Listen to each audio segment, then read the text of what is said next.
I just turned pro at my bodybuilding show this past weekend, as you can see right there. And a lot of people think, oh, you must have had such a brutal prep. You must have been on 1,500 calories, doing hours and hours of cardio.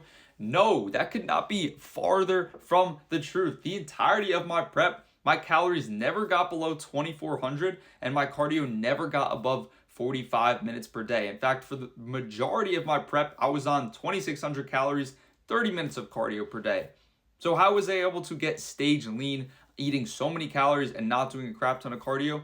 Three main reasons. Number one is going to be I stayed lean in the off season. I never got too fluffy. I never got too fat. I made sure that in between my first show in 2024 and this past prep, I put on as little body fat as possible while prioritizing pure lean muscle gains for over a year. I was very regimented, very strict with my diet. I did not let loose. I was not having cheat meals. I was tracking everything for the past 2 years. Everything has been tracked and I've stayed in complete control. That allowed me to start my prep lean and not have to lose a ton of fat. Number two, I gave myself the time. I set up a long timeline. I set up a 14-week prep in which I didn't have to lose a ton of body fat. This allowed me to take a very slow, sustainable approach and not have to force myself into a huge deficit. Now, number three is going to be step count. I was pushing close to 20K steps for the entirety of my prep, and this is why I didn't have to do a crap ton of dedicated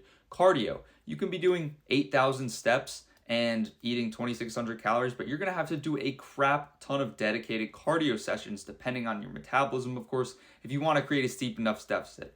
If you want to do less cardio and just get more steps in throughout the day, just go on more walks, that's more often than not going to be the way better approach than forcing yourself to climb on that Stairmaster for 2 hours a day. So if you want to make your prep easier, there's no reason to make it harder than it needs to be. Stay lean in the off season, give yourself the timeline, keep your step count high. I promise you, your prep is going to be so much easier than it otherwise would have to be.